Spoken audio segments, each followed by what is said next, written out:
হাইড্রেশনও দিবে, মানে extra hydration দিবে। এটা হচ্ছে হাদা লাবো শিরোজন প্রিমিয়াম লোশন। এটার আমি চতুর্থ এই ডিব্বাটা কিনেছি আর কি, এই বোতলটা চতুর্থবার কিনেছি। এর আগে আমি 3টা প্রোডাক্ট ইউজ করেছি। আমি এটার একটা ডিটেলস রিভিউ শেয়ার করব। বুঝতে পারতেছেন এটা আমার এত পছন্দের যে 4বার আমি এটা কেনা হয়েছে। তো এটা একেবারে হচ্ছে লাইট ওয়েট, মানে একদম পানির মতো টেক্সচার, কিন্তু খুবই হাইড্রেশন দেয়, খুবই হাইড্রেশন দেয়।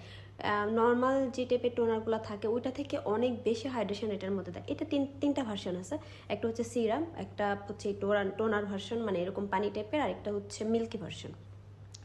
আমি মিল্কি ভার্সনটা ব্যবহার করছি এবং হচ্ছে পানির যে টেক্সচার টোনার যে ভার্সনটা ওইটা ব্যবহার করেছি। ওইটার নাম লোশন হলেও এটা কিন্তু মূলত হচ্ছে টোনারের মতো ব্যবহার করবেন একেবারে। এটা ব্যবহার করে 3-4 মিনিট হচ্ছে অপেক্ষা করবেন মুখে যেন এটা অ্যাবজর্ব হয়ে যায়। তারপর আপনি একটা ময়শ্চারাইজার ব্যবহার করবেন। আমি যে ময়শ্চারাইজার ব্যবহার করছি এটা হচ্ছে হাদা লাবো